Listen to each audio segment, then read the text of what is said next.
منتظر نے اپنا چہرہ اپنے ہاتھوں کی ہتھیلیوں سے چھپا لیا اور رونے لگا۔ منتظر کی یہ حالت دیکھ کر رضا کی آنکھیں بھی بھر آئیں اور اس نے آگے بڑھ کر منتظر کو اپنے سینے سے لگا لیا۔ منتظر کے آنسو رضا کی قمیص گیلی کرنے لگے، خود رضا کی آنکھوں میں بھی آنسو بہہ رہے تھے۔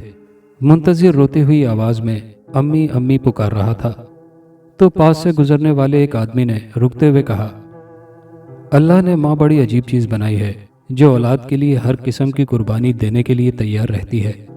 شاید ہی دنیا میں کوئی انسان ایسا ہوگا جس کے آنسو ماں کی موت پر بے اختیار نہ بہہ نکلے ہوں۔ اس آدمی کی بات سن کر وہ دونوں ذرا سنبھلے۔ وہ آدمی دونوں بھائیوں کا کندھا تھپکتے ہوئے آگے بڑھ گیا۔ رضا نے عجیب سی نظروں سے جاتے ہوئے آدمی کو دیکھا۔ وہ دونوں اس آدمی کو کیسے بتاتے کہ ان کی ماں آج نہیں مری بلکہ 3 سال پہلے اس وارڈ کے کونے والے کمرہ نمبر 78 میں اللہ کو پیاری ہو گئی تھی، اور ان دنوں وہ دونوں بھائی اتنے مجبور اور بے بس تھے کہ اسپتال کا بل بھی ادا نہیں کر سکتے تھے، اور انہیں اپنی ماں کی لاش کو اسپتال میں چھوڑ کر فرار ہونا پڑا تھا۔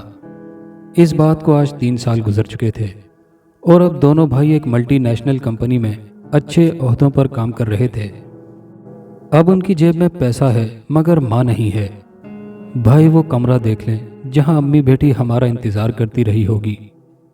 منتظر نے اپنی خواہش کا اظہار کیا تو رضا نے اقرار میں سر ہلا دیا۔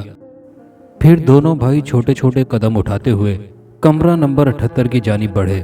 ان کے سر جھکے ہوئے تھے، ان کا سارا بدن ہولے ہولے کانپ رہا تھا۔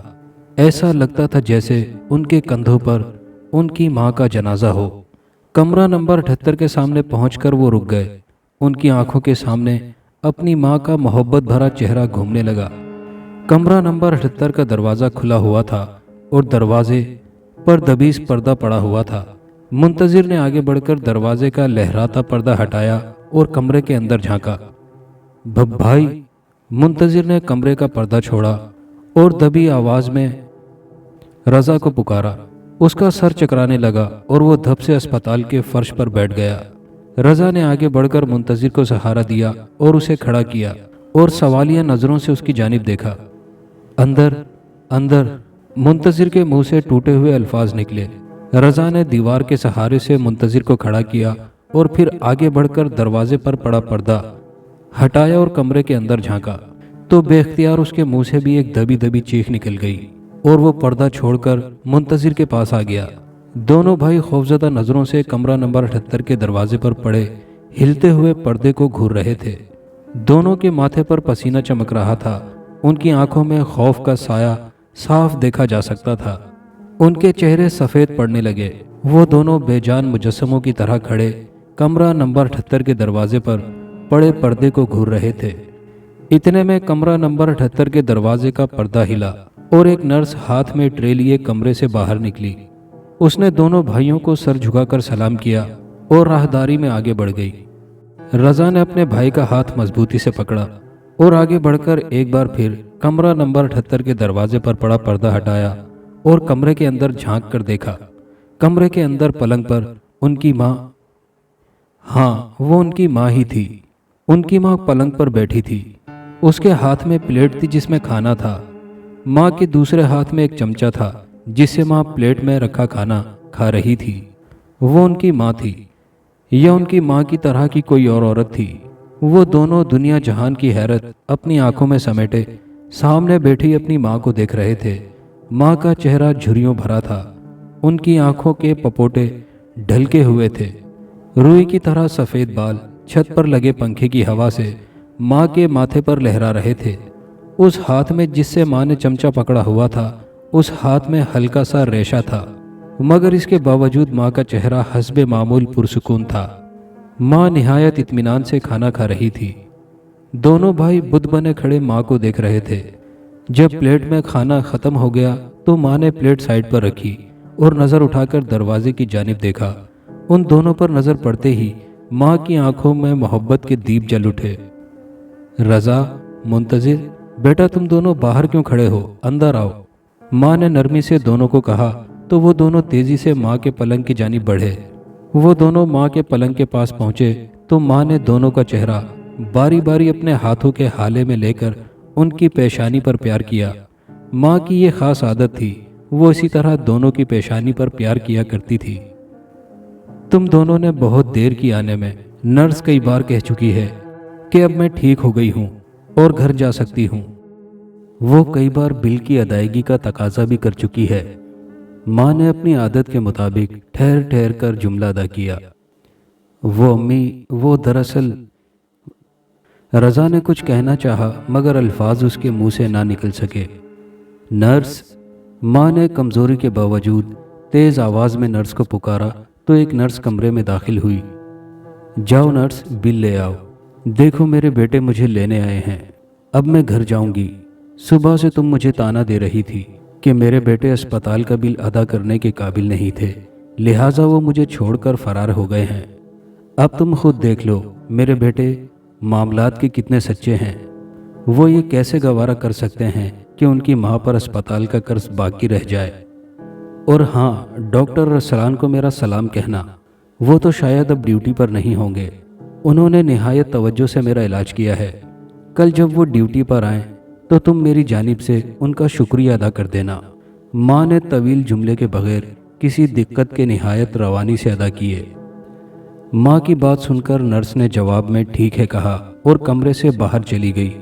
دونوں بھائی اتنے خوفزدہ تھے کہ بے حس مجسموں کی طرح کھڑے رہے۔ تھوڑی دیر میں نرس بل لے کر آئی اور اس نے بل ماں کے حوالے کیا۔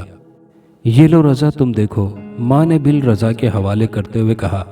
رضا نے بل ہاتھ میں لیا اور اس پر لکھی رقم دیکھی اور اپنی جیب میں ہاتھ ڈال کر بٹوا نکالا۔ رضا کو آج ہی تنخواہ ملی تھی، لہٰذا اس کے پاس کافی رقم تھی۔ اس نے اپنے بٹوے میں سے رقم نکالی اور رقم گن کر نرس کو بل کی ادائیگی کی۔ نرس نے رقم لینے کے بعد ادائیگی کی رسید رضا کو دی۔ نرس سے ادائیگی کی رسید لے کر رضا نے جیب میں رکھ لی۔ بل ادا کر کے دونوں بھائی نے ماں کو سہارا دے کر پلنگ سے نیچے اتارا۔ ماں دونوں بھائیوں کے سہارے سے کھڑی ہو گئی اور چھوٹے چھوٹے قدم اٹھاتی ہوئی کمرے سے باہر کی جانب چل دی۔ وہ دونوں ماں کو سہارا دے کر راہداری میں لائے اور لفٹ تک پہنچے۔ اب لفٹ ٹھیک ہو چکی تھی، لہٰذا انہیں نیچے اترنے میں چند سیکنڈ لگے۔